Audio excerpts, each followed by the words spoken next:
Blood for Paradise, a story by Lord Henry 7898. Part 3.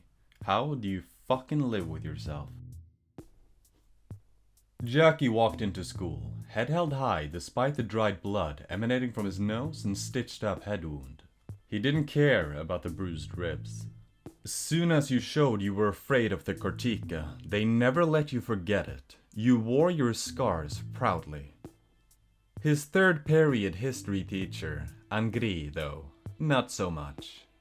Being afraid of that bratty old shill lady seemed the way to go. If you dared challenge her on anything, God help you. At least with the Kartika, you only had to be afraid they'd kill you. Ah well, Jackie had a good reason. He knew he was in the right. Jackie! Brandon rounded the corner, almost running into Jackie.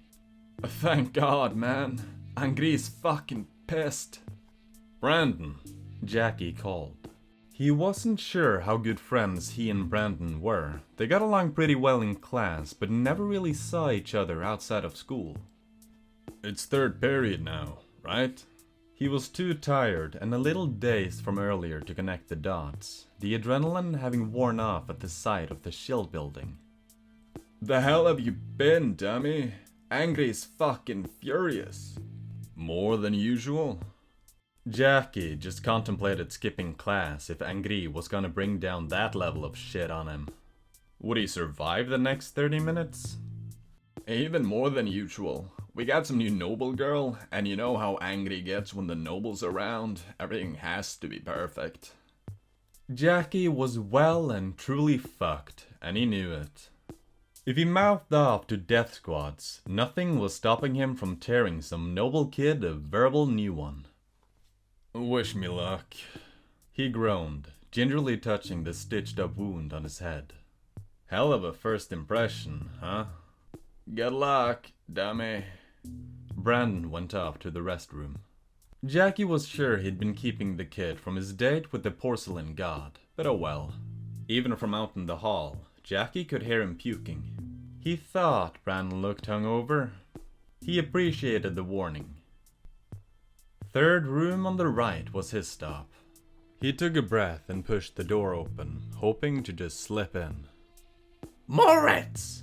The sharp, screechy, almost bird-like voice of Professor Angry dashed that hope. Why are you so late? Today of all days? I don't know. Jackie snapped right back, reflexively. Ask the death squads. For the last time, Moritz, they're not death squads, they are public safety and security officials. Professor Angry looked furious enough to snap that dry erase maker in her hand in two. Tell that to the ones who jumped me while I was going to the car. Jackie said calmly, sitting down and opening his bag. You must have done something to provoke them. Public security doesn't jump people. That's literally what they're known for, dummy. Jackie had no problem mouthing off to the teacher. She was barely deserving of the term, but his butt hadn't even warmed the cool ceramic of his chair before he'd known he'd gone too far. She grabbed him by his shirt collar and dragged him out of his chair, metal legs landing upright on its cut-up tennis balls as he was hauled outside the classroom. Celsi couldn't believe what she'd just seen. That, and she didn't know who to side with, the boy who had come in all beaten up, or the teacher he'd been utterly disrespectful towards. Being disrespectful towards your teacher and people who had authority over you just wasn't done. That was, like, the basis of behavior concerning nobility. Undermining it was just asking for trouble. Surely he knew that. He wasn't so naive as to think he could just hide behind being a boy and expect no consequences, did he? Anyways, she couldn't hear what the teacher was yelling at the boy, but it was loud enough for her to make out the breaks between sentences, but not enough to hide the sound of huge purple fists hitting lockers to punctuate the sentences. The other kids in the class didn't seem to care, or even appreciate what had just happened as being anything out of the ordinary. They just took out their omnipads and did their classwork. Oh shit! One said, passing his pad to another boy at last. Look at this! That's fucking awesome! Let's fucking go, said a third, barely suppressing a grin. We did it, Baltimore. Celsi hadn't a clue what had them so excited. If the boy mouthing off and being corporally punished hadn't gotten their attention, she could only imagine that it must be something truly incredible. It couldn't hurt to ask. It might even lead to making friends after the formal introductory process through the first 2 periods hadn't netted anyone trying to make themselves known to her afterwards. She'd have to put some legwork in. Even she had known being a noble wouldn't count for shit here. Hey, what's going on? Grinny Boy, the next desk over, passed her the Omnipad. Just got voted worst place to live in the Imperium. He waved it over his head before she could even glimpse it for a second celebration, before holding it steady in front of her. Celsi was a little aghast. And that's a good thing? The news footage was showing more of those men from the riot, marching in lockstep. Their clothes were mismatched. Some had coats, some just braved the rain in t-shirts. But every one of them wore a t-shirt wrapped over his or her face. One man at the front carried a rather interesting flag with alternating patterns of yellow and black squares and white and red crosses.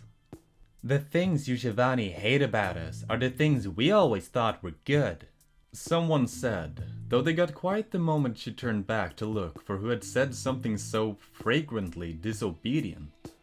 Their grins never left their faces, however. Well, that was kind of food for thought. Though, why would someone value disobedience, or a lifestyle where men were expandable? One question though. So, who are these guys on the news with the flag?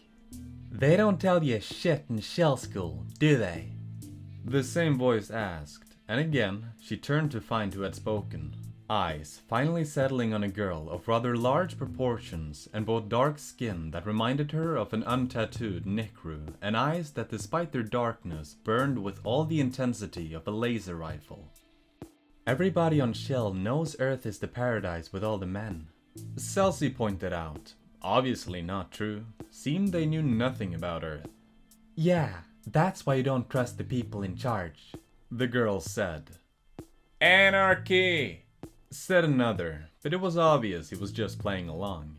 Unfortunately, it seemed Angri heard it, because she slammed a book down on Anarchy's desk. The people in charge are in charge for a reason. You better trust them. Okay, yeah, teach. The boy with all the injuries, what was his name? Moretz? Yeah, him, said as he sat back down. Trusting the feds is how all this happened. Moretz, shut up before I give you more injuries. I don't think I will. I got a point and I'm gonna make it. Moretz snapped.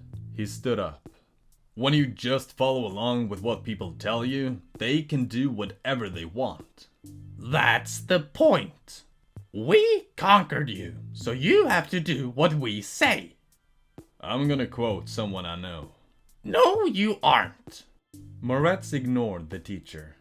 Celsi just watched this little battle, slightly despairing for the Imperium. If a teacher couldn't even keep control of a single boy, she was surprised to see that she was even a little impressed. A guy I met. He continued over Angri's yelling. He says, and I quote, "Since the Shivanti don't want what's best for us, we have a moral obligation to disobey them." Professor Angri's eyes nearly popped out of their skull at such a treacherous comment. We do what's best for you, you and your whole race. If you'd just shape up and do as you're told, then you'd see. Jackie looked at Angri for a second, then bursted out laughing. Does what you people want include beating up children? Destroying the environment when you're trying to make it your version of better? Is that what's best for us? Veins popped in Angri's temple. You fail to see the bigger picture, she said, uncharacteristically calm. Ah, but we don't agree on what's best, do we? You all want to make us like you are. We aren't that kind of people. And with a triumphant flare, Moretz sat back down. Yeah! Anarchy Boy hollered. Disobedience? Fuck yeah! He stood up, flipped his desk, and left the room. A bunch of the other boys followed him out. Professor Angry looked like she had swallowed one of those sour yellow fruits the humans made that lemonade drink out of. Well, anyways, Celsi just sat in shocked silence till the class ended. She was partially at a loss for words, partially aware that the next thing out of her mouth would invite Professor Angry's ire. This was awkward. Eventually, the bell rang, mercifully. Celsi got up, grabbed her books, and skittered out, thankful to be gone from there. Unfortunately, her troubles did not end at the door. See, as a girl in the Shivanti Imperium, Celsi enjoyed a bit of the locker room talk from time to time. It was harmless chatter, really, maybe a bit removed from flirting. The things she heard here, though, seemed ill-disguised wishes for her harm rather than an appreciation of that ass. It wasn't every boy, of course. Some avoided her, probably by virtue of her being chill. She could feel the eyes on her as she walked. Just fucking perfect, one boy said. Nice ass. One boy fucking Ricari called her as he stared at her tits from across the hall. If a shill boy had been doing this, Celsi may have felt sexy, but this was just awful. Grape soda, and I'ma take a big sip. That did it. Celsi hugged her books to her chest and hurried to the next class.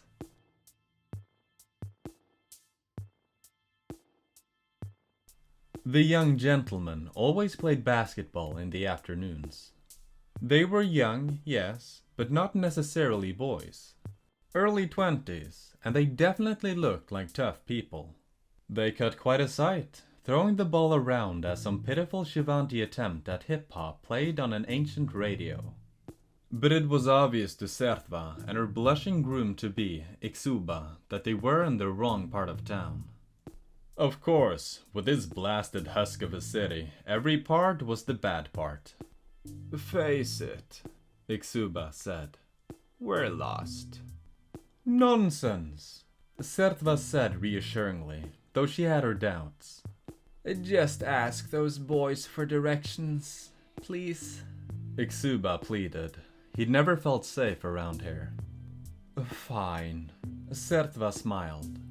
If it'll make you feel better, okay? She strode over to the basketball court. Hey, we're trying to get to... She tried to pronounce the name, the squishy human words flowing over her tusk like some kind of factory slug. Li tu ha fanas. She failed to notice the guys walking around her, predatory looks in her eyes. Little Havana? One of the guys asked. Right here. His fist thudded with her jaw. As she lost her balance, another thug kicked her legs out from beneath her. Two other boys, including the kid with the basketball, advanced on Ixuba. One yeeted his basketball at the tiny male, bouncing it off his head, sending him careening off the graffiti-stained wall and to the ground. Ixuba sobbed and cried for help as the two boys set into him, kicking and stomping and punching. Sertva was unable to do anything. 6 other boys held her down. A few others watched and cheered them on. Ixuba! Shut the fuck up! One of the oldest ones, almost 30, snapped, punctuating with a kick to her head. Todd? Yeah? There's an angle grinder in my truck. Go get it.